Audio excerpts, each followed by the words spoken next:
Oui, mais comme quand même aussi, vers l'autre côté, je constate que le Sénégal aussi fait de très très bonnes choses. Alors je commence à dire, pourquoi pas le Sénégal?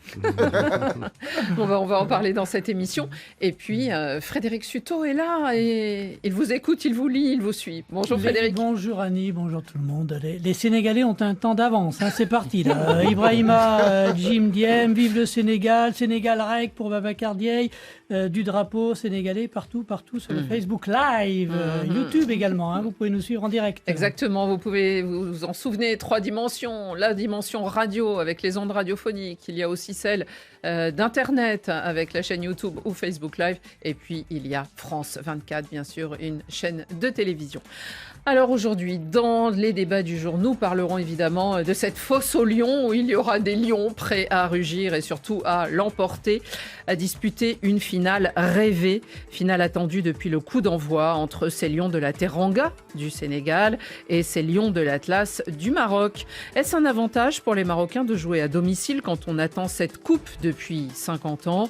L'expérience des Sénégalais est-elle leur véritable force? 2 stars africaines se feront face, Sadio Mané et Achraf Hakimi. Avant, les perdants malheureux disputeront la petite finale, le match de la 3e place entre Pharaon et Super Eagles, les Égyptiens de Mo Salah face aux Nigérians de Osimhen et de Lookman. Pour se rattraper, vraiment, est-ce le sentiment qui les anime? En tout cas, quelle valeur accorder à cette rencontre entre vaincus?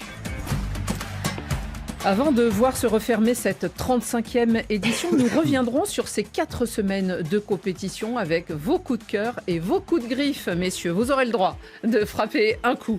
Et bien sûr, il y aura vos cartons, chers auditeurs, et les nôtres aussi.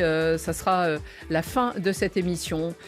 Générique, nous avons au générique David Finzel qui m'a aidé à préparer l'émission avec Laurent Salerno. Et pour ce qui est des moyens vidéo, cette 35e Coupe d'Afrique des Nations se disputera donc entre le Maroc, pays hôte, et le Sénégal. Une finale espérée et des retrouvailles entre les 2 nations qui sont les mieux placées au classement FIFA. Donc, on l'a beaucoup dit durant cette compétition, la logique a été respectée pratiquement à toutes les étapes.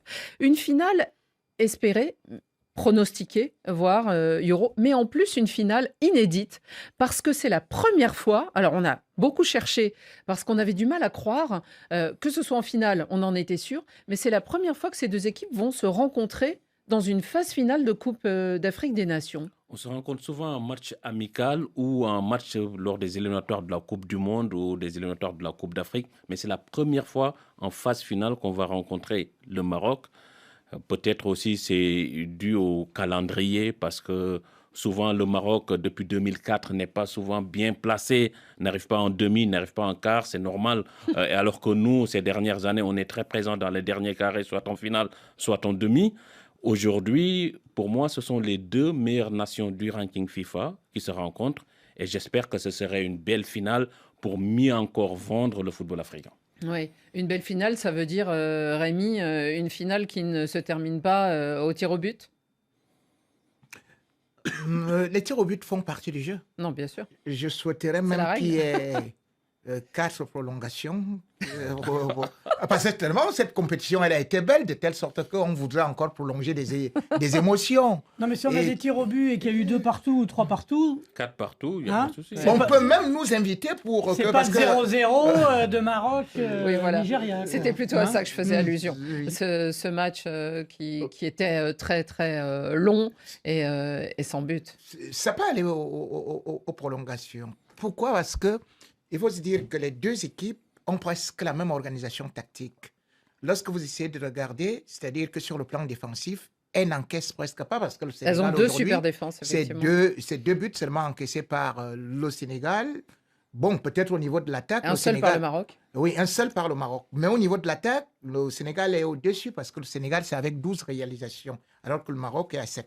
Donc aujourd'hui, c'est des équipes qui sont presque dans le même système de jeu et qui ont cette façon de faire et le pressing et le contre-pressing. C'est-à-dire qu'à la perte du ballon, immédiatement, elles attaquent et c'est pour cela que l'Égypte en a beaucoup souffert. L'Égypte, pourtant, qui a fait une démonstration face presque à la Côte d'Ivoire dans ce domaine-là.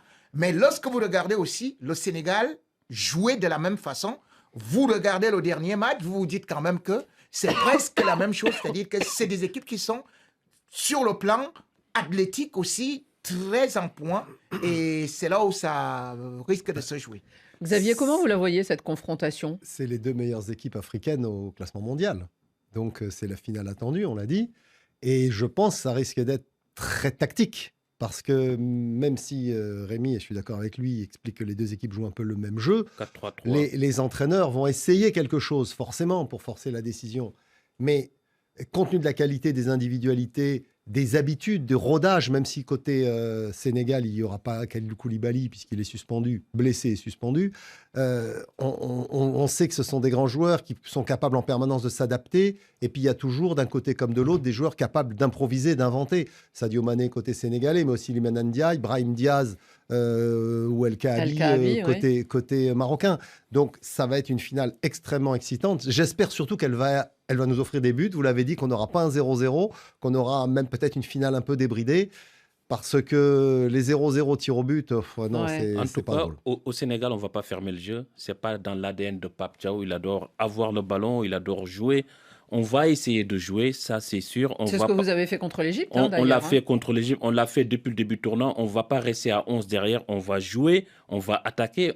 On sait nos forces. C'est ça la force du Sénégal. Le Sénégal connaît ses forces et peut-être les faiblesses aussi du Maroc. Pour moi, cette équipe, elle est un peu lente derrière et nous, on a des fusées devant. Yoro, moi j'aurais voulu savoir, est-ce que l'absence du capitaine Kalidou Koulibaly, qui est blessé, mais qui en fait, de toute façon, n'aurait pas pu la disputer cette finale puisqu'il avait pris 2 cartons jaunes sur les dernières rencontres, est-ce que vous pensez que ça va être un problème ou on avait déjà vu quelqu'un à sa place quand il avait pris le carton rouge et finalement l'équipe ne sera pas perdue? Moi, je crois que le Sénégal pouvait aligner 3-23 sans perdre au change. Aujourd'hui, vous enlevez 3? 4. Oui, parce qu'il y a un réservoir énorme. Je peux vous citer énormément de bons défenseurs centraux. Un joueur comme Niakhaté Ndiaye, qui a fait une belle saison avec Brest en Ligue des Champions, qui à Parme n'est pas dans cette liste. Vous prenez Mbao du Paris FC, qu'on a vu excellent avec le PSG, il n'est pas dans cette liste. On a un réservoir. Le Sénégal a un réservoir.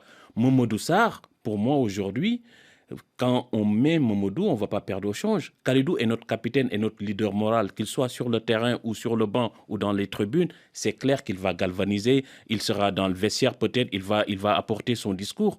Mais en termes de jeu, on a vu des joueurs de 19-20 ans gagner la Ligue des Champions avec le PSG. Aujourd'hui, on ne doit pas parler d'âge. Ces joueurs sont formatés, ils sont câblés autrement. C'est de nouveaux joueurs. Oui. Et- Moi, je ne parlais pas d'âge, mais Kalidou Koulibaly, Mais- depuis 2019, attendez, il est là. Souvenez-vous, finale de la Coupe du Monde, Laurent Blanc expulsé, enfin qui peut pas jouer la finale. Il y a Leboeuf qui joue. En et il a essayé- 1998. Franck Leboeuf qui débarque là pour jouer face au Brésil dans les 4 jours qui nous ont séparés de la demi-finale et de la finale.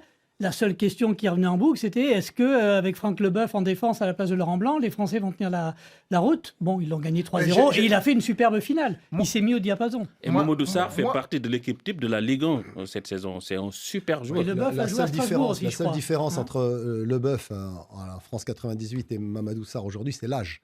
Franck Leboeuf avait une grosse expérience. Ils ont joué à Strasbourg. Oui, d'accord, aussi, mais Mamadou Il y a un Sarr, point commun. Mamadou Sarr, il a 20 ans. Donc c'est un garçon qui est très tendre encore pour aborder une finale, même Ah, mais si qui est c'est un rapide, très bon peut-être joueur. aussi. Oui, bien sûr. Mais donc Rémi c'est un petit défaut Moi, je vais d'expérience. dire que c'est... Je ne suis pas d'accord avec toi. Parce que Kalidou Koulibaly, quoi qu'on dise, non seulement il y a cette expérience, et on lit le match, et on sait aussi retenir certaines émotions. Je vais vous dire, c'est bien de faire cette analyse, mais tactiquement, regardez que le Maroc est une équipe qui gagne beaucoup ses duels sur le plan aérien. C'est-à-dire qu'ils provoquent les fautes et sur des coups francs, sur des coups de pied arrêtés, ils sont très dangereux. C'est-à-dire que la quasi-totalité des matchs, des buts du Maroc sont provoqués. Quand je dis la quasi-totalité, c'est pas ça exactement. C'est la On moitié. peut dire au moins qu'il y a C'est la moitié. 40% des buts du Maroc qui sont provoqués dans ces phases-là. Or, l'équipe du Sénégal, l'homme qui sur le plan des coups de pied défensifs, offensifs, est beaucoup plus percutant, c'est justement Kalidou Koulibaly.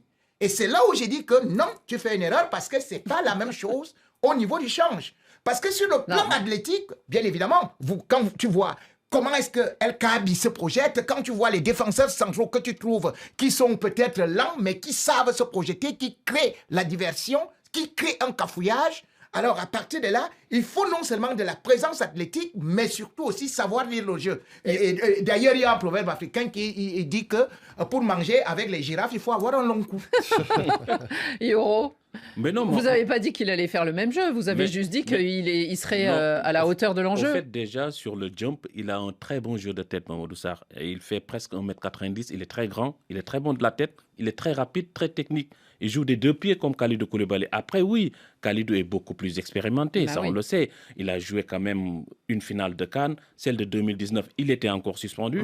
Et ça nous a porté préjudice, puisqu'on a pris un but très tôt dans le jeu, à la 3e minute face à l'Algérie, on n'est jamais revenu. Kalidou, c'est notre taulier. Mais je veux dire aujourd'hui que Mamadou Sarr a l'expérience, il a joué la Coupe du Monde des clubs avec Chelsea, il sait les grands rendez-vous. Et pour moi, aujourd'hui, il peut répondre parce qu'à ses côtés, il y a un Niakhaté qui est expérimenté, qui a 28 ans, qui a 29 ans, qui est très bon, qui peut replacer le jeune. Et sur les côtés aussi, on a des joueurs d'expérience comme Crépin Diatta. Mais vous avez, c'est vrai, on a des joueurs d'expérience sur les côtés. Et c'est là où le match va se jouer. Parce que de l'autre côté, vous avez un doublon. C'est-à-dire que, par exemple, Hakimi, qui sera bel et bien là avec Brahim Diaz. C'est vrai que la dernière fois, j'ai quand même vu comment est-ce que Mohamed Salah a eu des difficultés de passer vers les couloirs. Mais j'ai dit quand même qu'il faut savoir que c'est aussi le côté fort des Marocains. Donc vous risquerez d'être vous neutralisé parce que justement, vous gagnez des matchs à partir du fait que vous évoluez dans des couloirs. D'où l'aisance de Sadio Mané. Voilà. Dans cette rencontre, on a le Sénégal qui, en 4 éditions depuis 2019, vous parliez de cette finale de 2019 en Égypte, c'était face à l'Algérie, elle est perdue, mais vous en êtes à votre 3e finale en 4 éditions. Il y a aussi cet axe tout au long de l'équipe, cette colonne. Alors, sans Koulibaly, mais entre Mendy, Gueye et puis Sadio Mané, bien sûr. Moi, j'aimerais savoir de l'autre côté, Xavier Barry. De l'autre côté, on a le Maroc. Le Maroc qui, lui, ne dispute pas de finale depuis 22 ans, qui a gagné son dernier titre il y a 50 ans. Il en rêve, tout le monde le sait, tout le monde le voit. 76, la seule victoire à la CAN, c'était pas une finale. C'était une formule championnat. C'est ça. En plus. Le Maroc n'a encore jamais gagné de finale de CAN. D'une certaine façon. Xavier, comment ces Marocains vont l'aborder avec le poids quand même? Alors le poids, vous allez me dire si c'est du positif ou du négatif, de jouer à domicile. Et on a vu que peut-être que pour le match d'ouverture et tout, c'était lourd à porter. Est-ce que en jouant comme ça, avec pratiquement 70 000 places, il y a des Sénégalais qui nous écrivent pour nous dire c'est infernal pour trouver des places pour la finale, alors qu'il devrait y avoir un cas réservé, mais on a vu qu'il n'y avait pas de